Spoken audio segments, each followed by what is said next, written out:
Laidoje susitiksime su veltinio meistrė Regina Dosec.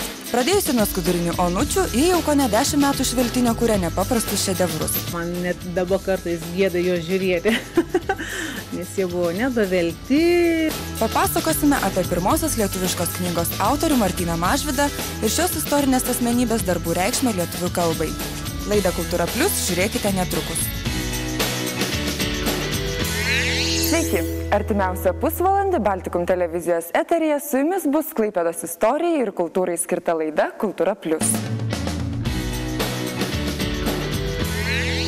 Regina Dosec šiandien žinoma kaip puiki veltinio meistrė. Jos suvelti papuošalai, rūbai, skrybėlaitės ir kiti daiktai primena meno šedevrus. Veltinis puikiai priemonė realizuoti save ir įgyvendinti idėjas, kurių Reginos galvoje begalė. Kviečiu šiandien susitikti su Regina Dosec. Regina Dosec gimė ir užaugo Klaipėdoje. Potraukis tekstiliai, grožiai, madai ją buvo apsvaiginęs nuo mažens. Abi Reginos močiutės nuolat mezgė, siuvo, verpė, audė, namuose vijosi siūlų Vilnų kalnai. Ji pati taip pat labai mėgo megzti ir siūti. Dar kaip mažytė būdavo, reikėdavo vilnas pešioti, tai yra kedenti jas, kad galėtų močiutė. Tavo pirmas su vilna susidūrimas buvo. Reikėdavo kedenti tas vilnas, kad galėtų nuvežti jas iš karščio, paskui močiutė verpdavo ir megzdavo kojines, o paskiau dar tas kojines reikėdavo suvelti. Tai aš niekaip negalėjau suprasti. Numesgi ir dar jas reikia taip pat gniaužyti, trinti, niekaip negalėjau suprasti. Mama sakydavo, kad reikia, kad būtų šiltesnis jos, kad šilumą geriau laikytų. Kojinės smirdėjo. Smirdėjo, buvo daug putų ir reikėdavo ant seno krepšio velėti, buvo toks neypatingai smagus dalykas. Pamenu, tai man atrodo buvo tokia servetėlė numegzta iš megztinio siūlo, tokios storų vilnonių. Man atrodo buvo pats darbas pirmas, toks kaip kažką tai pagaminti mokyklai reikėjo. Pirmieji rimtesni jos sukurti darbai buvo lėlės, vadinamos skudurinės onutės. Tos lėlytės buvo toks tas pradinis laikotarpis, o paskui, aš nežinau, labai jinai kilo tais laiptais. Ir dabar iš tikrųjų jos dirbtuvės pilnos yra tų dirbinių. Aš kaip pasižiūrė į jos tos sukneles, veltas nuotakom. Ir aš skirtai tie visi ažūrai, man trūk, aš net nesuvokiu, kaip taip galima padaryti iš tikrųjų. Veltinis tai neaustinė medžiaga, sukurta iš vilnos pluošto, naudojant muilą ir vandenį. Atrodo paprasta, bet patys velti daiktai pribloškė ne vieną. Regina šią kūrybos priemonę rimtai susidomėjo prieš 10 metų svečiuodamasi užsienyje. Tada nuvažiavom pas uošvį ir ten pamačiau veltinį. Bet tas veltinis buvo ne koks vargdieniškas ar dar kažkoks, tai buvo spalvotas toksai, gražios tokios gėlytės, krokai. Ir negalėjau patikėti, aš supratau, kad tai veltinis ir negalėjau patikėti, kad tai gali būti. Tai tada buvo paieška tokia išprotėjusi, kad daviltinių, negali būti tokia. Nežinau, net sunku pasakyti, ta būsena tokia buvo. Tai vat, ir taip pradėjau po truputį grimsti į veltinio glėbį. Aš ją pažįstu, kaip iš tikrųjų, kaip labai veržlę ir gyvenimo trokštančią moterį. Ką galiu pasakyti? Jos pirmieji darbai buvo lėlės, skudurinės vadinamos onutės. Jis labai kruopščiai tas lėlytės siuvo ir labai sėkmingai jas realizuodavo. Visi džiaugdavomės kažkada prieš 20 metų jos toms pasiutom lėlytėm. Buvo žaismingos jos iš tikrųjų tokios, visokios nuotaikingos. Laikui bėgant Regina iš veltinio kūrė vis daugiau ir daugiau. Pastumėta pažįstamų menininkių, kurios negalėjo atsistebėti jos kuriamais darbais, ji pristatė pirmųjų savo darbų parodą. Šiandien į pirmuosius darbus žvelgia labai kritiškai, išvardindama didžiausius darbų trūkumus. Man net dabar kartais gėda jo žiūrėti, nes jie buvo nedavelti, tokie. Ir tokie buvo sprendimai, kuriuos dabar galima iš viso neprisilietus sadą padaryti. O tada buvo ir susiūti tenai, ir pamušalai siūti. Po šitos parodos aš važiavau vėl kursus mokintis, tai po truputį. Tai paroda, tai kažkokie kažkoks kolekcijos pristatymas. Taip Veltinis pamažu užkariavo visą jos laiką. Ji kūrė kone nuolat, nepaleisdama darbo iš rankų. Jeigu atvažiuojant, greitai viską apskaičiuota, kiekvieną minutę yra apskaičiuota ir viskas yra suplanuota. Ir vienu žodžiu, ir vaikai yra, visi vaikučiai yra, nuo mažosios lėjos yra apvelta visa. Vienu žodžiu, kad aš net, ar jinai iš tikrųjų, ir jau klausimas kyla, ar jinai kada turi laiko pailsėti ir kas jos poilsis. Man atrodo, jos poilsis tas vėlimas. Tuo pačiu atsakymas yra. Kur važiuoju, aš vis mezgu ar kažką dar darau, vienu žodžiu mane veža jau sušaudyti, o aš vis tiek dirbu. Tai čia taip ir gaunas. Dariau tik savo kažkokius tai kleckelius, dar kažką, tokį paveikslą, kažkokį padaryti, viskas. Paskiau pradėjau namuose vis daugiau tos vilnos darytis. Vyras liepė kraustytis, neužimti pietų stalo, nes nebūdavo kur atsisėsti jau, nebūdavo kur eiti valgyti. Ir gavos taip, kad aš įsinuomavau studiją tokiam dirbtuvės, kur aš galėčiau dirbti. Ir pradėjo žmonės užeidinėti, klausti, o kaip čia dabar darot, o kaip čia būtų įdomu padaryti, o jūs tos medžiagos turit, kad iš kur jūs? Šiandien Veltinio meistrė yra įkūrusi 2 Veltinio salonus Vilniuje ir Klaipėdoje, o jos dirbtuvėse darbuojasi kelios pagalbininkės, kurios atlieka techninį darbą. Regina generuoja ir kuria idėjas. Žinoma, ji ir pati dažnai velia, todėl sako, kad nuo vandens vilnos trinimo labiausiai nukenčia rankos. Tačiau gautas kūrybos rezultatas, ko ne visada atperka patirtus nemalonumus. Labiausiai patinka kepuraitės daryti. Skrybėlai. Nežinau, jos yra tokios nedidelės ir jas gali kurti ten ilgai. Nors aš nežinau, man šiaip viskas patinka, bet labiausiai tikriausiai skrybėlaitės. Bet būna tarpai, kai biščiuką nusibosta, tai kažką kitką įmi. Ir rankinės patinka daryti. Kurti labiau patinka rankinės. O velti nelabai, nes labai daug jėgų užima labai daug. Iš Veltinio galima sukurti bet ką, nes tai universali medžiaga, pasiduodanti patyrusiam ir įgudusiam kūrėjui. Mane labiau žavi formas, tos formos išgavimas kažkoks tai. Tai dažniausiai man norisi ne tik, kad ten būtų kažkokiu tai pridėta medžiagų, ne, ir padekoruotas, eini kaip papūga margas. Noris, kad būtų kažkokios tai formos įmantresnės. Aš noriu tokias daugiau formomis žaisti, kaip mano šiandieną kaip praeitį. Kruopštumas, spalvų derinimas.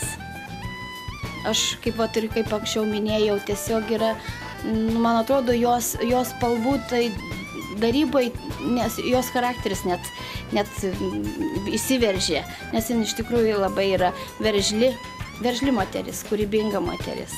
Regina sako, kad kone visada dėvi savo sukurtus rūbus, o drabužių parduotuvėse lankosi labai retai.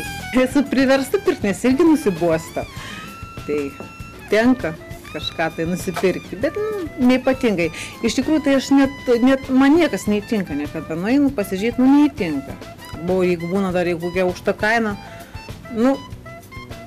negaliu aš pirkti tokių dalykų, kurie, kažkas netinka, kažką reikia pataisyti. Tai geriausiai pats pasidarė ir viskas, ir nėra nei prie ko prikipti, nei nieko. Ir vaikai 4, ir vaikai prižiūrėti, ir vyras, ir namuose pas ją labai gražu yra. Ir labai jinai tokių turi, tokios yra lakios vaizduotės, kad jinai kiekvienas kampelis jos yra namie yra užpildytas. Savo kūrybą, savo visokiais sumanimais išmonė. Nors replikų iš aplinkinių dėl išsiskiriančios savo aprangos, netradicinės išvaizdos ir savito stiliaus Regina sako negirdinti, tačiau mato išraiškingas žmonių reakcijas. Nepastebėta ji niekada nelieka. Apsirengus kaip ir visi, juk aš nenuogai, nuoga kaičiau. Galbūt ir būtų kažkokių komentarų, o taip tai... Jeigu Veltinis, gal aš turtinga ponė Veltiniais apsirengus, nes Veltinį nusipirkti irgi kainuoja. Jį padaryti kainuoja ir apsirengti kainuoja, tai ką? Regina Dozet yra Tautodailininkų sąjungos narė, priklauso Tarptautiniai vėlėjų asociacijai. Ir nors ji nėra vienintelė kurianti iš Veltinio, tačiau apgailestauja, kad šios srities kūrėjai tarpusavėje beveik nebendrauja, nesidalija patirtimi ir idėjomis. Pokalbio pabaigoje ji tarsi netyčia prasitarė, kad minėdama savo 10 metų su Veltiniu sukaktį, jau balandžio viduryje planuoja pristatyti naują Veltinio kūrinių kolekciją.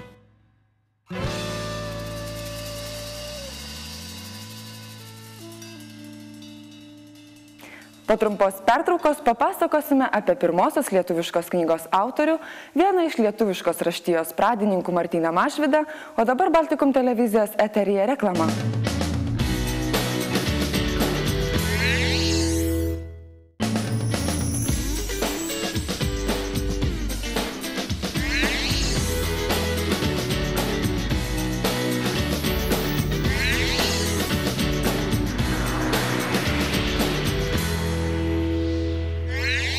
Laidoje Kultūra Plius pradedame pasakojimų ciklą apie Klaipėdos kraštui ir visai Lietuvai nusipelniusias istorinės asmenybės.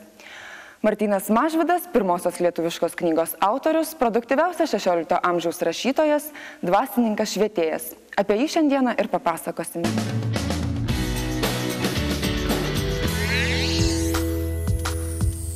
Tiksli Martyno Mažvydo gimimo data ir vieta nėra žinoma.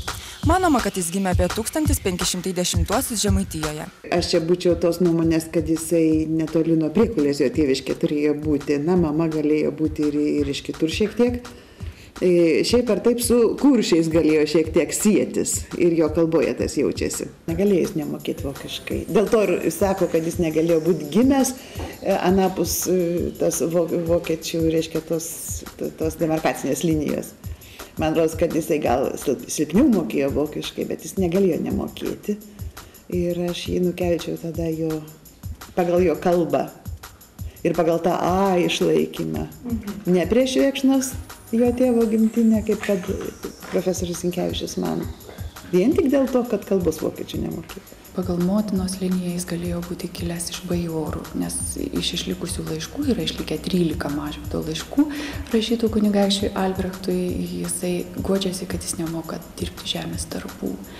Tai jeigu ir nebuvo labai pagotas arba turtingas, taisyklingai lietuviškai, tai veikiausiai nesivertė irgi žemdirbystė šeimoje vargu. Apie Martyno Mažvydo veiklą Lietuvoje beveik nėra duomenų, todėl nieko konkrečiai negalima pasakyti apie jo išsilavinimą ir darbą. Atrodo, kad Mažvydas prieš tai yra kažkur mokęsis. Išvykęs į Prūsijos kunigaikštystę, jis labai rūpinosi bažnytiniu giedojimu, todėl manoma, kad Lietuvoje jis yra buvęs bažnyčioje kantoriumi, bažnytinių mokinių chorvedžiu. Turėjo būti baigęs atitinkamus mokslus ir iš prigimties muzikalus, tačiau iki šiol nėra aišku, kur jis galėjo mokytis. Spėjama, kad jis galbūt mokytojavo Kulviečio įkurtoje mokykloje, tiesa, jinai funkcionavo labai neilgai, ta mokykla, bet jis ten galėjo dirbti Vilniuje. Martynas Mažvydas maždaug apie 1542-1544 metus Vilniuje buvo suimtas ar kitaip persekiojamas dėl liuteronų tikėjimo. Spėjama, kad jis netgi galėjo būti kalinamas, tiesa neilgai, nes Žygimantas Augustas 1544 metais sustabdė liuteronų persekiojimus. Viename iš laiškų rašo, kad jisai buvo protomartyr. Tai yra išvertus reiškia pirmasis kankinys dėl reformacijos, tačiau daugiau nieko apie tai jis nekalba. Pirmoji tikrai žinoma Mažvydo biografijos data yra 1546 metai, kada jis išvyko į Prūsijos kunigaikštystę. Kunigaikštis Albrechtas lotynišku laišku pakvietė Mažvydą atvykti į Karaliaučių. Laiške konfidencialiai rašoma, kad Mažvydas kviečiamas į Karaliaučių ypatingai misijai. Tų metų rugpjūčio 1 dieną jis buvo įrašytas į Karaliaučiaus universiteto studentų sąrašus. Studijos Mažvydo yra išlaikomos kunigaikščio Albrechto, tai yra jis išlaiko, jis moka už jo studijas, beje, kaip ir skiria pinigų pirmajai lietuviškai knygai, taip pat sponsoriauja, moderniškai sakant, kunigaikštis Albrechtas. Tai, jog Mažvydas nebuvo eilinis studentas, matome iš Albrechto kreipimosi į jį laiške kaip į garbingą, išmokslintą žmogų. Mokslus Karaliaučiaus universitete jis baigė per 3 semestrus vietoj 8, per nepilnus 2 metus. Tai buvo pirmoji šio universiteto laida, kurią baigė iš viso 7 asmenys. Mažvydas buvo vienintelis lietuvis. Svarbiausia, kad vos pradėjo studijuoti 1547 metų pradžioje, jis pateikė spausdinti savo katekizmą. Yra akivaizdu, kad jis knygą jau turėjo, rankraštį turėjo turėti atvykdamas į Karaliaučių ir knygos apmatus didžiąją dalį jau turėjo turėti. Ir vadinasi, tą knygą galima laikyti kaip ir, iš dalies jį išleista Karaliaučiuje, jį išleista Prūsų Lietuvoje dėl palankesnės politikos susikloščiusios tuomet nei didžiojoje Lietuvoje, bet šiaip tai yra produktas vis dėlto didelė dalimi didžiosios Lietuvos. Ta knygutė, galim sakyti, buvo būtina liaudžiai šviesti. Jis kaip kunigas turi mokyti savo lietuvius parapiečius. Ragainiai didžioji dauguma jo parapiečių buvo lietuviai. Tačiau jie apie krikščionišką tikėjimą žinojo mažai ką. Jeigu mes pažvelgiam į jo laiškus, tai mes matome, kad tas tikėjimas buvo pusiau krikščioniškas, ir su tam tikrais pagonybės elementais, žodžiu, sinkretiškas. Ir kunigaikštis išleido 1543 metais įsaką katechizuoti liaudį. Ir tas įsakas paskatina Mažvydą ruošti pirmą lietuvišką knygą, pačią svarbiausią katekizmą. Ruošdamas katekizmą patalpina, kas yra pats reikalingiausius dalykus jo Ragainės parapijai ir ne tik tai jo. Tai jis žvelgia pragmatiškai. Pirmiausia, jame yra 5 katekizmo dalis, tai yra 10 Dievo įsakymų, tikėjimo išpažinimas, Tėve mūsų malda, toliau krikštas ir oratoriaus sakramentas ir taip pat krikščioniškas pareigybės vyrams, moterims, kunigams, vyskupams ir panašiai. Tačiau tame katekizme taip pat mes matome kitų elementų, pavyzdžiui, litaniją. Lietuvių kalba iki šiol nieko nebuvo atspausdinta. Parengti tą knygelę reikėjo labai daug jėgų ir ne tik tai fizinių, bet ir intelektualinio pajėgumo didelio, nes padaryti ką nors pirmą kartą visuomet yra sunku, sugalvoti, kaip tai padaryti ir šaltinių yra daug, vokiečių, lenkų, lotynų kalbomis tyrinėtojai visą tai mato, atseka. 1549 metais jis buvo paskirtas Ragainės klebonu, o po 5 metų tapo Ragainės apskrities arkidiakonu. Be lietuvių kalbos, mokėdamas dar lenkų, lotynų, greičiausiai ir kanceliarinę slavų kalbą, pramokęs vokiškai, gavo papildomą darbą pas apskrities viršininką, kuriam versdavo įvairius dokumentus. Ragainėje kunigavo iki mirties 1563 metų gegužės 21 dienos. Parapiečiai lietuviai jo nelabai mėgo. Nes kai tokį griežtą kunigą jie gavo, jie jo vengė, jie nenorėjo mokytis, kaip rašoma vizitacijose, į bažnyčią nelabai norėjo eiti, jiems geriau, žinote, piligrimų kelionės kur nors į Lietuvą čia įdomiau žymiai, negu kad į bažnyčią, kur tiesa dar reikalaus žinių iš katekizmo. Ir kaip jis rašo vienam laiške, buvo susivaidijo, nežinia dėl ko, atrodo dėl žemės sklypelio, tai netgi parapietis kunigų iš akmens į galvą paleido. Va toks buvo Martynas Mažvydas. Materialinės sąlygos nebuvo palankios jo norams atsiduoti lietuviškų knygų, reikalingų protestantų bažnyčioms rengimui, todėl jis nekartą kreipėsi į Albrechtą paramos. Toliau Mažvydas išleidžia antrą knygą Forma krikštijimo.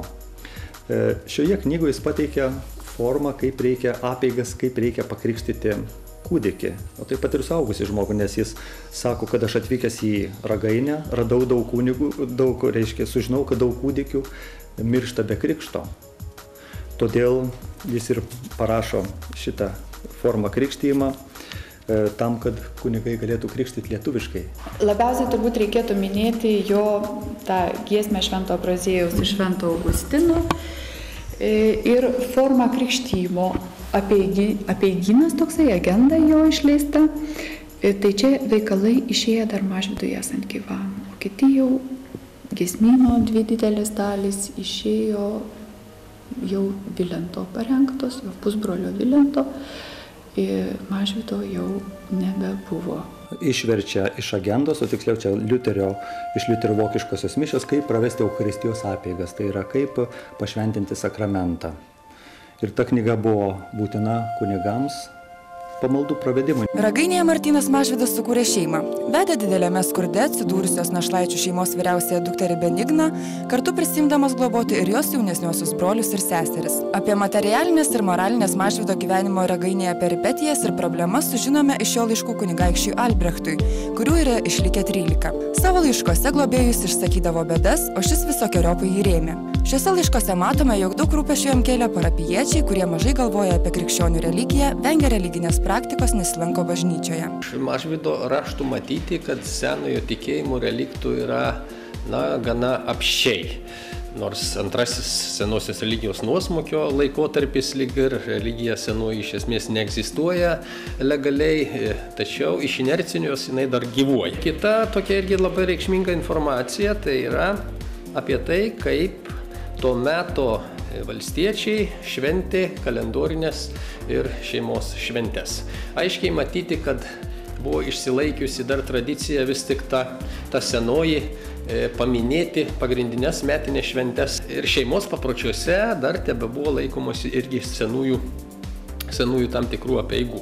Būtent Mažvydas barasi, kodėl bažnytinės šliūbo niekas neima, kodėl neina niekas į bažnyčią, vaikų krikštyti neneša ir tuoktis arba sakramento priimti taip pat į bažnyčias neina, o tą atlieka savo namuose. Antai vienam iš laiškų sako, pamanykit tik tai šviesiausiasis kunigaikšti, ne aš ir ne Ragainės klebonas sutuokė ten vieną porą, bet kažkoks Stalius Leonardas. Mažvydas šiuo atveju tuom yra ir patikimas ir autentiškas, kad mes randame tuos pačius dievus paminėtus ir kitų autorių darbuose. Bet Mažvydas, skirtingai negu daugelis tuo metu autorių, nenusirašė, nekumpiliavo ankstesnių raštų, bet ėmė informaciją regis iš pirminių vis tik šaltinių. Nu jau bent laiškai tai aiškiai tą rodo ir byloja, nes jis aprašo esamą situaciją savo parapijoje, skundžiasi kunigaikščiui, prašydama žinoma papildomų lėšų, kad būtų galima tą tikėjimą visokiais būdais plėtoti. Savo darbus Mažvydas skiria ne tik Prūsijos, bet visiems lietuviams. Tuo metu Lietuvoje stipriai reiškėsi reformacinis judėjimas. Mažvydas savo knygomis iš tikrųjų bandė vykdyti tą tokią religinės raštijos leidimo programą, kuri buvo numatyta. Tai yra apimti religinio gyvenimo arba praktikos visumą, kad būtų katekizmas, kad būtų iš ko giedoti, kad būtų kaip krikštyti, kad būtų visi tie reikalingi paaiškinimai, kad, žodžiu, žmogus galėtų visiškai atsakingai dalyvauti religinėse apeigose, rūpinti savo sielos išganimu pats, kaip to reikalavo Liuteris. Jis daugelį dalykų padaro pirmą kartą.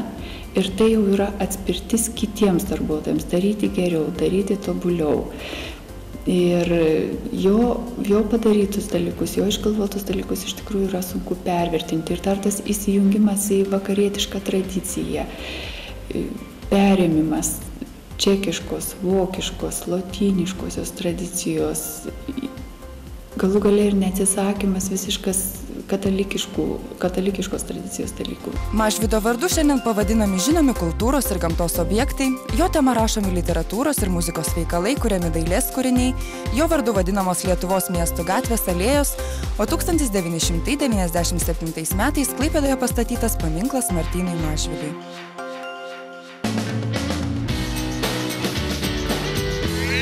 Į Klaipėdą iš lėto žengia pavasaris, bundančiame uostamiestyje gausu kultūrinių įvykių. Pristatome naujausius renginius. Klaipėdos kultūrų komunikacijų centro meno kieme eksponuojami kaligrafinio paveikslo konkurso paroda Mano vaikystės karalių pasaka, skirta Mikalojaus Konstantino Čiurlionio 100-osioms mirties metinėms. Tokia paroda organizuojama jau antrus metus. Šiemet jis skirta šviesios atminties grafiko kaligrafo profesoriaus Algio Kliševičiaus atminimui. Rūtų galerijoje veikia Vytauto Vinco Dambausko personalinių darbų paroda, kurioje eksponuojamos spalvingos tapybos abstrakcijos. Klaipėdos galerijos filiale buvo atidaryta paroda Moteris raudonas vynas. Tai grupės klaipėdiečių ir svečių paroda moterims jų pavasarinės šventės proga. Parodoje galima išvysti Simo Žaltausko, Arūno Mėčiaus, Virginijaus Viningo, Ryčio Martinionio, Romo Klimavičiaus ir Ričardo Garbačiausko darbus. Ievos Simonaitytės bibliotekoje buvo atidaryta paskutinioji ciklo 19–20 amžiaus Mažosios Lietuvos ir Nidos kolonijos dailininkų kūryba tapybos paroda Moteris tarp žiedų. Parodos pristatymui pasirinkta neeilinė data – Prūsijos karalienės Luizės gimtadienis. Klaipėdos kultūrų komunikacijų centro parodų rūmuose kovo 10 dieną Neringa ir Mindaugas Bumbliai tarpdisciplininėje parodoje Paskutinis tabu pristatė savo instaliaciją, kurioje menininkai atsisuka į mirties temą kaip paskutinį tabu. Kovo 16–17 dienomis Klaipėdos kultūrų komunikacijų centro parodų rūmuose vyks 6. tarptautinis moterų kino filmų festivalis Cherchez la femme, kurio metu per 2 dienas bus parodyti 5 žymių režisierių darbai. Šiandien laidoje papasakojame apie iškilę asmenybę, kurios darbai turėjo didžiulę įtaką vystantis lietuvių raštijai. Noriu užduoti konkurso klausimą susijusi su šia tema. Koks Prūsijos didikas buvo Martyno Mažvydo globėjas? Jau kitą savaitę burtų keliu iš teisingai atsakiusių mes išrinksime vieną laimingąjį. Jiem padovanosime kvietimą dviems apsilankyti Klaipėdos kamerinio orkestro koncerte Solistai ir artistai netikėtas amplua, kuris vyks kovo 25 dieną Klaipėdos koncertų salėje. Praėjusioje laidoje uždavėme jums klausimą, kokia nauja religijos kryptis darė didžiulę įtaką lietuvių kalbos įsitvirtinimui mokyklose ir bažnyčiose. Į šį klausimą teisingai atsakė mūsų laidos žiūrovė Dovilė Rutkauskaitė. Su ja susitiksime kitoje laidoje ir padovanosime kvietimą dviems į Klaipėdos koncertų salės renginį Romantikų kariauna prancūziškas romantizmas, kuris vyks kovo 18 dieną. Nuoširdžiai tikiuosi, kad šis pusvalandis su laida Kultūra Plius jums neprailgo. Linkiu jums šilto, gaivaus ir kūrybingo ateinančio pavasario. Susitiksime jau greitai už savaitės Baltikum televizijos eteryje. Su jumis buvo laida Kultūra Plius.